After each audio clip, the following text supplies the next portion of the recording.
बिस्मिल्लाहिर्रहमानिर्रहीम। अस्सलामु अलैकुम। मैं हूं सुंदस खान। शामिल करते हैं हेडलाइंस।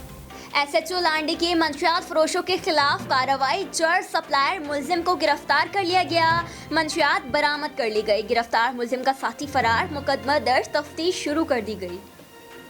नाज़माबाद में ईदगाह ग्राउंड के करीब ट्रैफिक हादसे में एक शख्स जाँ बहक होने वाले शख्स का नाम महमूद और उम्र 22 साल थी। जाँ बहक शख्स को अब्बासी अस्पताल मुंतकिल कर दिया गया। न्यू कराची बिलाल कॉलोनी के करीब घर में छुरियों के वार से एक खातून जाँ बहक हो गई। जाँ बहक होने वाली खातून को अब्बासी अस्पताल मुंतकिल कर दिया गया। जाँ बहक होने वाली खातून की शनाख्त अनीला के नाम से हुई। शाह लतीफ टाउन पुलिस की मुख्तलिफ इलाकों में कार्रवाई। 3 मुलजमान गिरफ्तार। मुलजमान के कब्जे से चोरी शुदा मोटरसाइकिल और मोबाइल फ़ोन बरामद करके मुकदमा दर्ज कर लिया गया और तफ्तीश शुरू कर दी गई। फिल वक्त इतना ही। मज़ीद खबरों और अपडेट्स के लिए विजिट कीजिए हमारी वेबसाइट csnlive.tv। इसके अलावा आप हमें फेसबुक और ट्विटर पर भी ज्वाइन कर सकते हैं। देखते रहिए CSN।